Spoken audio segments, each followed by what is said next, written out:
Super star Rajinikanth sir அவரோட பயணித்த எல்லா தயாரிப்பாளருக்கும் சரி, சக நண்பர்களுக்கும் சரி, யாருமே என்னால் இழந்து விடக்கூடாது என்று திரையுலகுக்கு முன்னுதாரணம் இருந்தால் super star Rajinikanth sir. Inception படத்துக்கு நான் ஒரு மியூசிக் போட்டிருக்கேன், பார்க்குறீங்களா அப்படின்னு. என்னடா இது ஹேண்ட் சிம்மர் தான் பிரமாதமான மியூசிக் டைரக்டர், அவரை தாண்டுற மியூசிக்கா, என்னடா போடுங்க சார் அப்படின்னு சொன்னேன். நிஜமாவே வந்து இப்படி ஒரு வார்த்தையை சொல்லக்கூடாது, நிஜமாவே ஹேண்ட் சிம்மர் அந்த இடத்துக்கு போட்ட மியூசிக்கோட சாம் சிஎஸ் எனக்கு காட்டின அந்த ரீரெக்கார்டிங் மியூசிக் வந்து என்னை வந்து அதிர வச்சிருச்சு. ஏன்னா இன்செப்ஷன் உங்களுக்கு தெரியும். ட்ரெய்லர் பார்த்தோன்னே சொன்னேன் சார், சென்டிமெண்ட்டாக வந்து ஒரு படத்தில் ஒரு விஷயம் இருக்குது, அதனால் படம் ஹிட் ஆகிடும் சார் அப்படின்னு. அந்த சென்டிமெண்ட் வந்து அவர் யார்கிட்டையும் சொல்ல முடியாது வெளியே, எனக்கும் அவருக்கு மட்டும்தான் தெரியும். ஒரு தயாரிப்பாளர் வந்து இந்த மேடையில் வந்து ஒரு கதாநாயகரை பற்றி சொல்லும்போது எனக்கு ரொம்ப சந்தோஷமாக இருக்குது. அது என்னுடைய நெருங்கிய நண்பர் பிரதர். எனக்கு கிட்டத்தட்ட விஜய் பிரகாஷ் பதர் கூட நான் 2006 ட்ராவல் பண்ணேன். ஃபஸ்ட்டு வசந்தபாலன் சார் ஜெயில், 2வது படம் பொல்லாதவன், இன்னைக்கு கிட்டத்தட்ட 20 வருஷமாச்சு.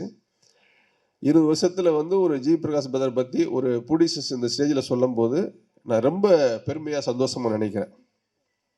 ஏன்னா ஒரு ப்ரொடியூசர்ஸ் எல்லாமே நல்ல முறையில் வரணும்னு சொல்லி தான் படத்தை எடுக்கிறாங்க, பிளான் பண்ணி போகிறாங்க. அன்பார்ச்சுனலி சில சூழ்நிலைகள் அப்படி வரும் பொழுது அதற்கு ஒரு முன்னுதாரணமாக இருந்து, இல்லை சார் நான் வர்றேன், பேக் பண்ணுறேன், பண்ணுங்க, எனக்கு ரிலீஸ் அப்போ கொடுங்க, ஏதோ ஒரு வகையில் மூவ்மெண்ட் பண்ணணும்னு நினச்சதே வந்து பெரிய சந்தோஷம்.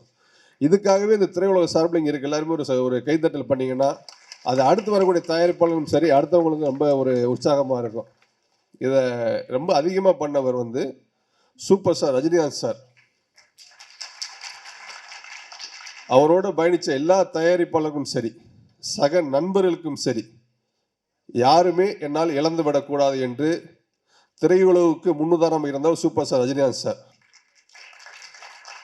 எஸ்பி முத்துராமன் சார் வந்து அவர் கண்டினியூவாக ரஜினிகாந்த் சார் கூட வந்து கண்டினியூவாக பல படங்களை பண்ணியிருக்காரு. பட் அந்த யூனிட்டுக்கு நான் ஏதாவது ஒன்று பண்ணணுமே, எஸ்பி முத்துராமன் சார் டெக்னீஷியன் ஒன்று பண்ணணுமேனு சொல்லி பாண்டியன்கிற படத்தில் வந்து பார்த்தீங்கன்னா அவர் சம்பளமே வாங்காமல் ஹோல் குரூக்கும் படத்தை ஃப்ரீயாக பண்ணி கொடுத்தாரு. அதில் வந்த லாபத்தில் வந்து எஸ்பி முத்துராமன் சார் அவர் மட்டும் அந்த படத்தை எடுத்துக்கிறாம அதில் ஒர்க் பண்ண மேக்கப் மேன், காஸ்டியூம், மேனேஜர்ஸ், கோ டைரக்டர்ஸ், அசிஸ்டன்ட் டைரக்டர்ஸ் எல்லாருக்குமே அமௌண்ட்டை பிரித்து கொடுத்து ஏவிஎம் காலையில் இடம் வாங்கி கொடுத்தாரு. ஸோ அப்படி பல பேரை வாழ வைத்தவர் super star Rajinikanth sir. Distributor loss ஆனால் கூட இல்லை சார், என்னை நம்பி படம் வாங்கிட்டாங்க, நான் தானே ஹீரோ, அப்போ நான் கூட இருக்கணும் சார், அப்போ தான் சார் உங்களுக்கு நம்பிக்கை வரும் அப்படின்னு டிஸ்ட்ரிபியூட்டர் லாஸ் கூட பண்ணியிருக்காரு. ஸோ அந்த வரிசையில் இன்னைக்கு வந்து ஜி பிரகாஷ் பண்ணியிருக்கிறது வந்து எனக்கு ரொம்ப ரொம்ப ரொம்ப சந்தோஷமாக இருக்குது. ஸோ இந்த பிளாக்மெயில் படம் மாபெரும் வெற்றி அடைய எனது நன்றியை தெரிவித்துக் கொள்கிறேன். மற்றும் இந்த டைரக்டர் மாறன் அவர்களுக்கும், heroine Tejaswini, Bindu Madhavi, Muthukumar, so whole team, அப்புறம் கோகுல் என் நண்பர் கேமராமேன் அன்றைக்கி வந்திருக்காருன்னு தெரியலை, ஸோ அவருக்கும் இந்த இடத்துல நன்றியை தெரிவிச்சுக்கிறேன். உங்களோட ஃபஸ்ட் படத்துலேருந்தே ஒரு யூனிக்கான ஒரு சவுண்டிங் வந்து ஈச் அண்ட் எவ்ரி ஃபிலிம் நீங்கள் கொடுத்துட்டே வரீங்க. ஸோ அதுதான் இந்த படத்தோட ட்ரெய்லரும் சூப்பராக இருந்துச்சு, ரொம்ப ரொம்ப நல்லா இருந்துச்சு. அந்த மெலோடி பாட்டாக இருக்கட்டும், உங்களோட அந்த ட்ராவலே ரொம்ப இன்ஸ்பைரிங்கான ஒரு ட்ராவலாக பார்க்குறேன். நிறைய வீடியோஸ் உங்களுக்கு பார்த்துருக்கேன். ஸோ உங்களுக்கு ஆல் தி வெரி பெஸ்ட். இன்னும் நீங்கள் போக வேண்டிய உயரம் வந்து தூரமாக இருந்தாலும் ரொம்ப சீக்கிரமாக நீங்கள் போயிடுவீங்கன்னு நான் வாழ்த்துறேன். Thank you. Next director Maran sir, Iravukkaayiram Kangal வந்து நான் தேட்டரில் போய் பார்த்தேன். பயங்கரமான ரைட்டிங், பார்த்த உடனே வந்து எனக்கு ரொம்ப ரொம்ப ரொம்ப பிடிச்ச ஒரு படமாக இருந்துச்சு. ஸோ அந்த படத்தில் வந்து ஜிவி சார் நடிக்கிறாருன்னு சொல்லும் போது I feel very happy. Because நீங்கள் இருட்டில் வந்து பயங்கர மேஜிக் பண்ணக்கூடிய ஒரு ஆள். ஏன்னா அது வந்து ரொம்ப முக்கியம் இல்லையா. பட் நம்ம ஹீரோக்கு வந்து இருட்டை பார்த்தாலே பயம் வந்து, அது எத்தனை பேருக்கு தெரியுன்றது தெரியாது. தனியாக தூங்க மாட்டார், லைட்டு போட்டு தான் தூங்குவார் நைட்டு. அங்கே பாரு, மேலே பாரு, இங்கே பாரு, அங்கே பாரு, ஏங்க தூங்குங்க, ஏங்க அப்படி டார்ச்சர் பண்ணுறீங்க அப்படின்னு சொல்லுவேன். ஸோ அப்படி இருக்கும்போது வந்து உங்களுக்கு இந்த படத்துக்கு அப்புறம் இருட்டை பார்த்து ஒரு பயம் இருக்காதுன்னு நினைக்கிறேன் ஜிவி சாருக்கு. So all the very best sir. ப்ரொடியூசருக்கு என்னோட வாழ்த்துக்கள். பிகாஸ் என்னை ஃபஸ்ட் படத்துலேருந்து ரொம்ப சப்போர்ட் பண்ணி என்னை புஷ் பண்ணிகிட்ருக்க one of the biggest reason நான் அந்த ஸ்டேஜில் நின்று பேசுறதுக்கான பிக்கஸ்ட் ரீசன் வந்து ஜிவி சார். என்னை ஃபஸ்ட்டு டேரக்டராக வந்து இன்ட்ரடியூஸ் பண்ணார் த்ரிஷா இல்லைனா நயன்தாரா அப்படின்ற ஒரு படத்தில். ஸோ அப்போது 2011 வந்து ஜிவி சாரோட பழக்கம் எனக்கு ஏற்பட்டுச்சு. ஸோ அப்போதுலேருந்து இப்போ வரைக்கும் ஜிபியு வரைக்குமே வந்து அவரோட சப்போர்ட் வந்து ஒரு மிகப்பெரிய ஒரு சப்போர்ட்டாக எனக்கு இருந்திருக்கு. So I am very happy sir. நான் தான் ட்ரெய்லர் பார்த்தோன்னே சொன்னேன், சார் சென்டிமெண்ட்டாக வந்து ஒரு படத்தில் ஒரு விஷயம் இருக்குது, அதனால் படம் ஹிட் ஆகிடும் சார் அப்படின்னேன். அந்த சென்டிமெண்ட் வந்து அவர் யார்கிட்டையும் சொல்ல முடியாது வெளியே, எனக்கும் அவருக்கு மட்டும்தான் தெரியும். So I am very happy for GV sir. And then Bindu ma'am ரொம்ப நாள் கழிச்சு பார்க்குறோம். All the very best for you. And Teju என்னோட வெரி பெஸ்ட் ஃப்ரெண்டோட ஃப்ரெண்ட். நீங்கள் ரொம்ப ஒரு மியூச்சுவல் சர்க்கிளில் இருக்கும் போதே பார்ப்பேன். என்னென்னா எப்போவுமே வந்து ஒரு ஆர்டிஸ்ட்க்கு வந்து ஒரு குவான்டிட்டி ஆஃப் ஃபிலிம்ஸை தாண்டி ஒரு குவாலிட்டி ஆஃப் ஃபிலிம்ஸ் வந்து ரொம்ப முக்கியம்னு நினைக்கிறேன். ஸோ அதனால் you doing a very good roles in all your films and all the very best. Then இங்கே வந்திருக்க லிங்கா பிரதராக இருக்கட்டும், முத்துக்குமார் சாராக இருக்கட்டும், இந்த படம் வந்து எல்லாருக்குமே ஒரு மிகப்பெரிய ஒரு கார்த்திக் நேத்தா சாராக இருக்கட்டும், எல்லாருக்குமே ஒரு மிகப்பெரிய ஒரு ஃப்யூச்சர் வந்து இந்த படம் ஏற்படுத்தி கொடுக்குன்றது நான் நம்புகிறேன். Thank you so much. அண்ணா என்னோட favourite film maker Vasanthabalan sir வந்து வந்திருக்காரு. I am so happy meeting you sir. Thank you. இந்த படம் வந்து எல்லோரும் தியேட்டரில் போய் பாருங்கள்.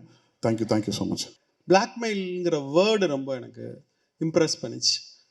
பிளாக்மெயில்ங்கிற வேர்டு எங்கேருந்து வந்திருக்கும் அப்படின்னு எனக்கு தோணுச்சு. ஏன்னா சு வெங்கடேசன் அவர்கள் சொன்ன மாதிரி வரையாடுகள்ங்கிற வேர்டு வந்து ஒரு பல நூற்றாண்டுகளுக்கு முன்னாடி இருந்து இந்த தமிழ் வார்த்தை வந்தது போன்று பிளாக்மெயில்ங்கிற வார்த்தை எங்கேருந்து வந்திருக்கும் அப்படின்னு எனக்கு தோணுச்சு. தேடுறப்ப அது ஒரு இமெயில் இல்லை, மெயில்ங்கிறது ஒரு வாடகை இல்லை ஒரு கட்டணம் அப்படின்னு சொல்லுது. ஒரு 16th செஞ்சுரியோட வேர்டு தான் இந்த பிளாக்மெயில்ங்கிற வேர்டு. ஆக்சுவலாக 16th செஞ்சுரியில் இங்கிலாந்து அண்ட் ஸ்காட்லாண்டுக்கு இடையில் ஒரு இல்லீகல் இமிக்ரெண்ட்ஸ் இருந்த இடத்துல அங்கே இருக்கிற தலைவர்கள் வந்து இல்லை கொள்ளையர்கள் போய் அவங்கள சூறையாடி இருக்கிறாங்க. எங்களை சூறையாடாதீங்க அப்படின்னு சொல்லி அவங்களுக்கு கொடுக்குற காசுக்கு பேர் தான் அந்த மெயிலுங்கிற வார்த்தை. அது பிளாக்காக கொடுக்கறதுனால அது பிளாக் மெயில் அப்படிங்கிற வார்த்தையாக மாறிடுச்சு.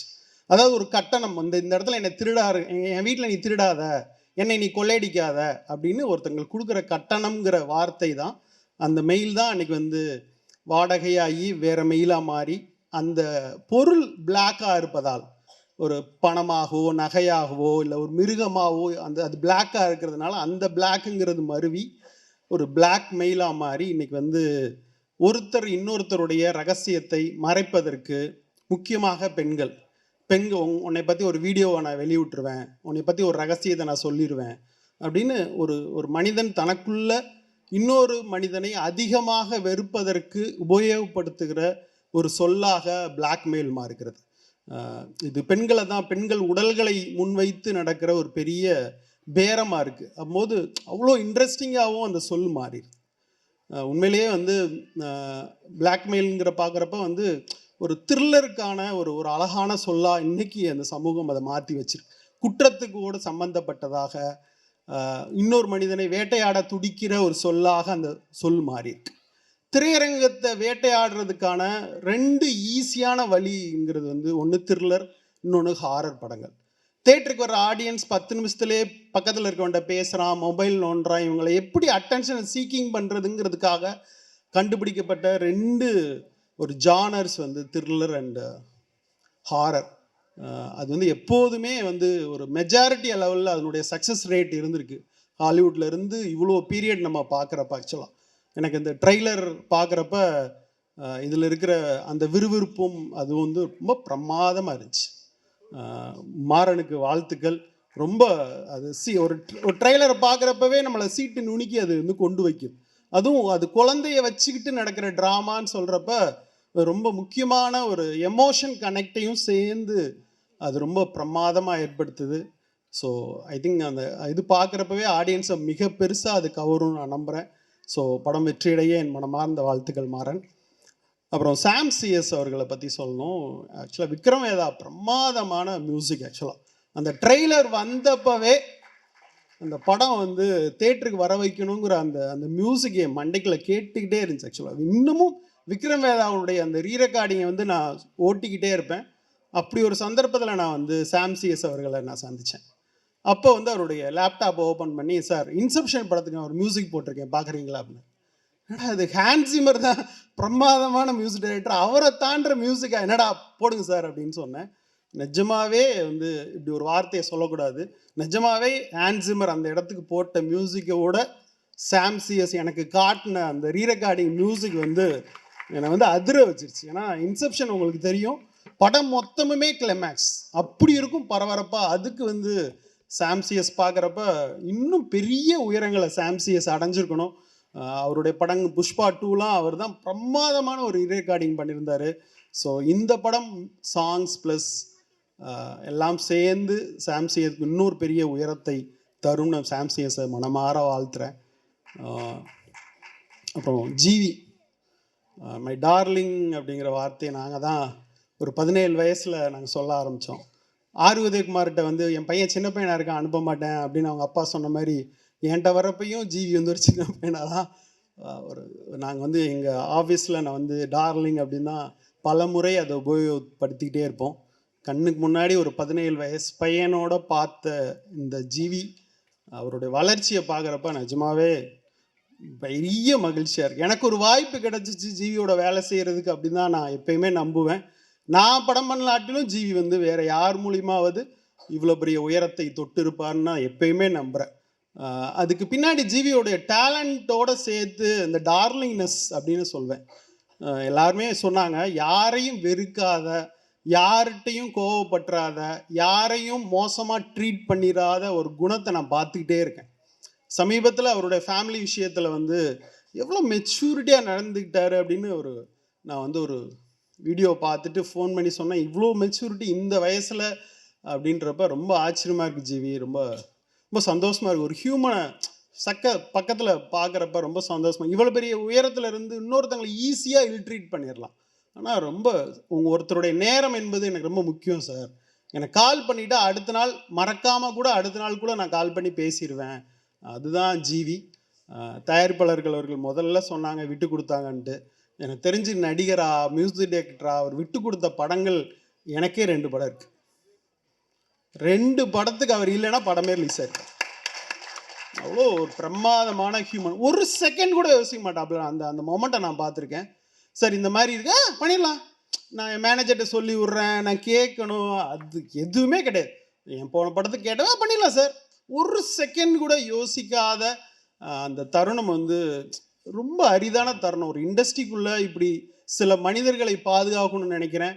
இந்த பேரன்புக்காக ஜிவி மாதிரி ஒருத்தர் நடிகராகவும் மியூசிக் டைரக்டராகவும் பெரிய உயரத்தை தொடணும். போன வருஷம் அவர் பண்ண படங்களுடைய ரீரெக்கார்டிங்லாம் இன்னொரு தேசிய விருதை ஜிவிக்கு வாங்கி தரும். இன்னும் பெரிய உயரத்திற்கு ஜிவி சென்று கொண்டே இருப்பார். ஜிவிக்கு என் மனமார்ந்த வாழ்த்துக்கள். இந்த படம் பெரிய வெற்றி அடைய என்னோட மனமார்ந்த வாழ்த்துக்கள். நன்றி.